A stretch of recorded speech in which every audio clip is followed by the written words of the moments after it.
and he was the only kid I knew that had a gaming room. So he had lived in a house, but it was only him and his father. They had 3 bedrooms and a basement. And in the basement was a complete gaming room. And this was the first time I went over to his house. And I remember we went down his rickety stairs. It was dark. It was dingy. I tell you not, buddy. There was boxes everywhere full of shit. But the first thing I noticed when I walked in this man's basement was all these Star Wars Legos, ships hanging from the ceiling. So he had all, the original stuff hanging from the ceilings that he had built when he was a kid. I wonder if he still has them now. But in the but in the corner of all these boxes, all these Legos hanging around off the ceiling was this little tiny room. And I remember going into that room and he had it very dark. And it was the first time like I knew of what a gaming room was like because he had his monitor set up, his computer set up. He had all these posters on the wall.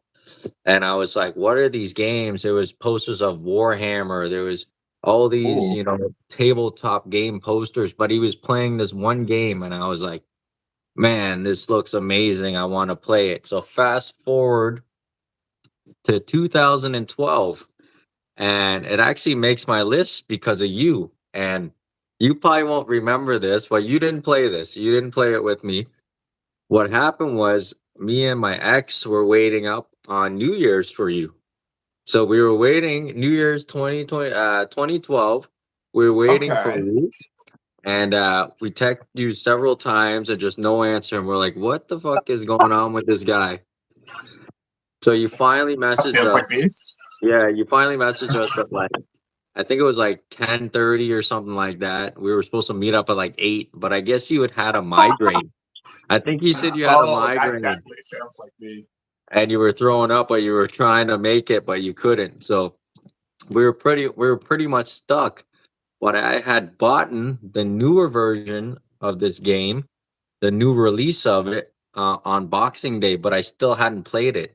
So I was like, well, to my ex, I looked at him like, well, what do you want to do? And she's like, oh, I'm not sure yet. I'm like, well, let's just pop this in and we'll see if he feels better in an hour or so. And we ended up popping it in and playing it all through New Year's Eve. We played it all the way to midnight. And into the next day, we were playing it. We beat it. And that is 2012's Diablo 3. Ooh, Diablo 3. Ooh, Yeah. I wasn't expecting to hear that one. Yeah, so the game that my brother's friend was playing in his basement was obviously Diablo 2. And seeing him go through the dungeons, and I was like, man, the lights are dark. He had the surround sound speakers. He had Diablo posters. He had Warhammer posters. He had tabletop toys. He had the paint kits. He had everything in his room. And oh, man, I was just blown away. So when it came out, number 3, I was like, yo, I'm going to buy this. So I ended up buying it for Boxing Day, not playing it yet.